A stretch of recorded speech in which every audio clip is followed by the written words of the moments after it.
Hi friends எல்லாருக்கும் வணக்கம். எல்லாரும் எப்படி இருக்கீங்க? நல்லா இருக்கீங்களா? நான் தாங்க உங்க கிராமத்துக்கு வந்து பேசுறேன். இன்னைக்கு நம்ம வீடியோல என்ன பார்க்க போறோம்னு பாத்தீங்கன்னா, இன்னைக்கு வந்து நான் எங்க வீட்ல வந்து எனக்கு ரொம்பவே பிடிச்ச ஒரு சாம்பார் சாப்பாடு தாங்க இன்னைக்கு நான் செய்ய போறேன். வாங்க ஃப்ரெண்ட்ஸ், சாம்பார் சாப்பாடு எப்படி செய்யலாம்னு நம்ம வீடியோக்குள்ள போய் பார்க்கலாம். அது மட்டும் இல்லாமல் இன்னைக்கு நான் ஒரு ஸ்பெஷலாக வந்து சாம்பார் சாதத்துக்கு வந்து நான் தேங்காய் எண்ணெயில தான் செய்ய போகிறேன். வாங்க பார்க்கலாம். அதுக்கு வந்து தேவையான அளவு நான் இப்போ அடுப்பத்தை வச்சு குக்கர் வச்சுட்டேங்க. எண்ணெய் ஊற்றிக்கிறேன். தேங்காய் எண்ணெய் தாங்க ஊற்றிக்கிறேன் நான். உங்களுக்கு தேவையான அளவு நீங்கள் ஊற்றிக்கோங்க தேங்காய் எண்ணெய்.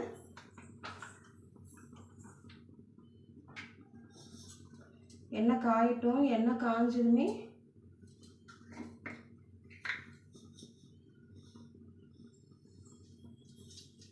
கடுகு சேர்த்துக்கலாங்க. கடுகு வந்து நான் நிறைய சேர்த்துவேன். எனக்கு கடுகோட டேஸ்ட் வந்து ரொம்ப பிடிக்கும். அதனால நான் கடுகு வந்து நிறைய சேர்த்துக்குவேங்க. உங்களுக்கு பிடிச்சதுன்னா நீங்கள் நிறைய சேர்த்துக்கோங்கம்மா. அந்த வெங்காயத்தை கொடுமா.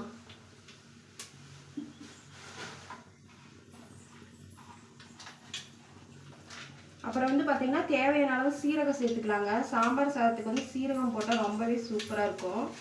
அதோட மனமும் ரொம்ப நல்லா இருக்கும். அதனால நான் சீரகம் சேர்த்துக்கிறேன். அப்புறம் வந்து கொஞ்சம் வெந்தயம் போட்டுக்கலாங்க. நம்ம சாம்பார் எப்படி வைப்போமோ சேம் அதே மாதிரி தான் வெந்தயம் போட்டுக்கலாம். இதெல்லாம் போட்டால் தான் நல்லா வாசமாக இருக்கும்.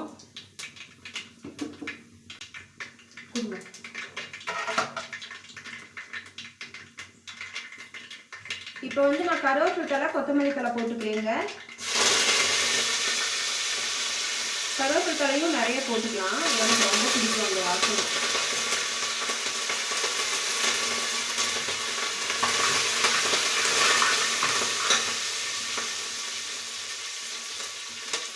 வந்து 4 காஞ்ச மிளகாய் போட்டுக்கலாங்க.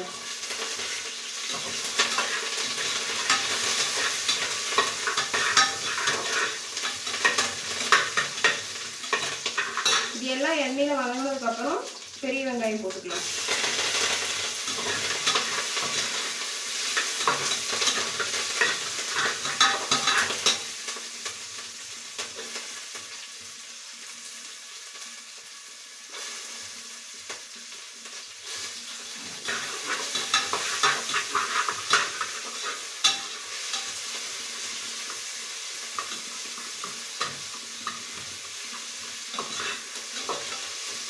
வெங்காயம் வந்து வதங்கிடுச்சுன்னா தக்காளி சேர்த்துக்கலாம்.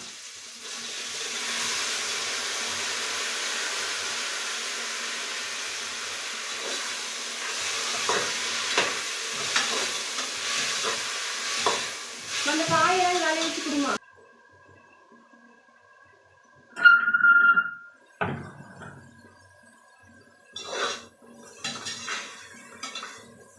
தக்காளி வந்து நல்லா வேகணுங்க. நல்லா கரையணும். வெந்து கரையணும். அப்போ தான் சாப்பாடு வந்து நல்லா டேஸ்ட்டாக இருக்கும்.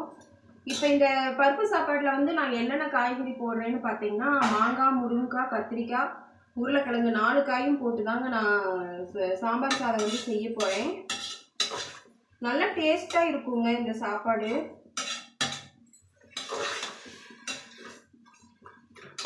நம்ம அந்த சீரகம், வெந்தயம் இதெல்லாம் போட்டதுனால அந்த வரமிளகாயோட வாசனை எல்லாமே சூப்பராக இருக்குது சாப்பாட்டில்.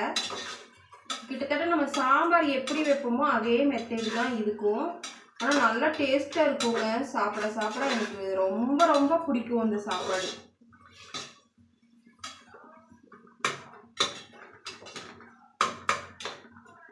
தக்காளி வந்து வதங்கட்டும். அதுக்கப்புறம் நான் என்ன சேர்த்துறேன்னு பார்த்தீங்கன்னா, இது வந்து சாம்பார் தூள். சாம்பாருக்கு வந்து சாம்பார் சாதத்துக்கு வந்து சாம்பார் தூள் போட்டால் தானே அதோட வாசம் இருக்கும். செம்ம வாசனைங்க. சும்மா ஒரு 2 ஸ்பூன் அளவு போட்டுக்கலாம்.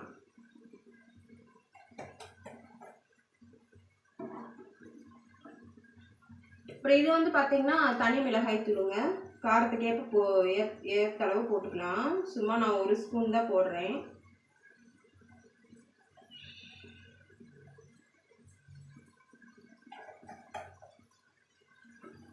போட்டாச்சு.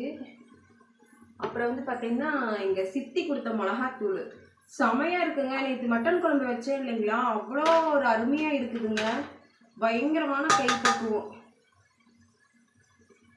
அது கொஞ்சம் லைட்டாக, ஏன்னா வச்சு வச்சு யூஸ் பண்ணணும். நல்லாயிருக்கு, டேஸ்ட்டு நல்லாயிருக்கு.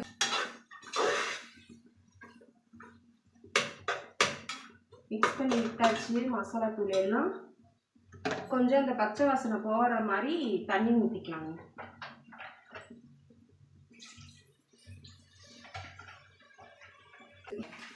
இப்போ வந்து பார்த்தீங்கன்னா நான் காய்கறி அரிஞ்சு வச்சிருக்கேன் இல்லைங்களா, அதை வந்து நான் சேர்த்துக்க போகிறேன். கத்திரிக்காயும் உருளைக்கிழங்கும் தான் இப்போ சேர்த்த போகிறேன். நான் முருங்காயெல்லாம் ஒரே ஆவியில் வெந்துடும், அப்புறம் போட்டுக்கலாம். முருங்காயும் அப்படி தான், மாங்காயும் அப்படி தான். இப்போ கத்திரிக்காய் மட்டும் போட்டுக்கிறேன். அதனால வேகிறது கொஞ்சம் டைம் இருக்கும் இல்லைங்களா, அதனால.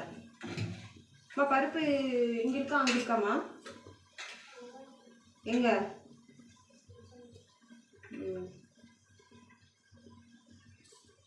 தனியாக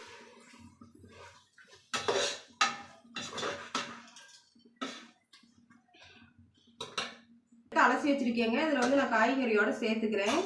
பருப்பு வந்து வேக வச்சு தான் ஊற்றுவாங்க. நான் வந்து இப்போது தாளிச்சுக்கிட்டேங்க, ஃபஸ்ட்டே தாளிச்சிட்டேன். ஏன்னா நம்ம குக்கர் வைக்கிறதுனால ஃபஸ்ட்டே தாளிச்சாச்சு. தாளித்து பருப்பு வந்து குடிக்கிற தண்ணிதான் வந்து சூப்பராக ரெடி ஆயிடுச்சுங்க. விசிலும் வந்துருச்சு, பருப்பும் நல்லா வெந்துருச்சு, கத்திரிக்காயும் நல்லா வெந்துருச்சு. இப்போ வந்து நான் அரிசியை வந்து நான் சேர்த்துக்கிறேங்க சாம்பாரில். போயிடும் வந்து நம்ம தண்ணி சேர்த்துக்கலாம்.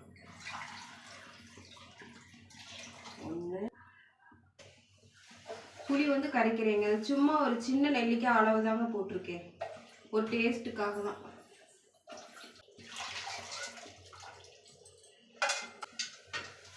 இப்போ வந்து நான் கருவேப்பிலை தலை வந்து தூவுறேங்க. தாளிக்கும் போதும் போட்டேன், இருந்தாலும் எனக்கு வந்து அது பத்தலை கருவேப்பிலை தலை.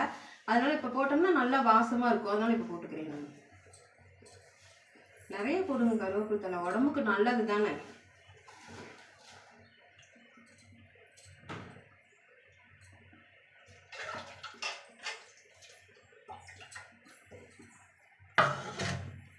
அந்த இதை எடுத்து வெளியே வைமா சார். இப்போ வந்து நான் என்ன செய்ய போகிறேன்னு பார்த்தீங்கன்னா, சாம்பார் சாதத்தை வந்து சைடிஷ் தாங்க. இது வந்து மட்டன் நல்லி எலும்பு. ஆல்ரெடி நான் இதை குக்கரில் போட்டு ஒரு 10 விசில் விட்டு எடுத்து வச்சுருக்கேன். ஏன்னா அப்போ தான் நம்மளுக்கு சாப்பிட்றதுக்கு வந்து சாஃப்டாக இருக்குங்கிறதுக்காக. இதையும் நான் வறுக்க போகிறேன். சிம்பிளாக தான் வறுக்க போகிறேன் நான். நம்மளோட பருப்பு சாதம் வந்து சூப்பராக ரெடி ஆயிடுச்சு பாருங்கள். நான் எதிர்பார்த்த மாதிரியே நல்லா கொலன்னு பாருங்கள். முருங்காய் மாங்காய் போட்டதை வந்து வீடியோ எடுக்க முடியலைங்க, அதுக்குள்ளேயே ஒரு சின்ன வேலை. இங்கே பாருங்கள், மாங்காய் முருங்காயெல்லாம் போட்டுட்டேன். இப்போ அப்புறம் வந்து கொஞ்சம் பூண்டு வறுவலுங்க, இதுவும் ரெடி ஆயிடுச்சு. வாங்க ஃப்ரெண்ட்ஸ், நீங்களும் சாப்பிட்லாம். இப்போ வந்து நான் எப்படி சாப்பாடு வந்து எப்படி இருக்குன்னு சொல்லி டேஸ்ட்டு பார்த்துட்டு சொல்கிறேங்க.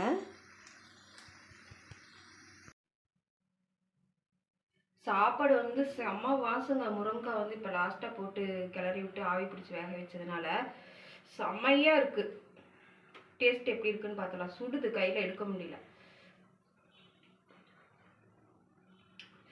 பூண்டு வாசனை ரொம்ப அருமையாக இருக்குங்க.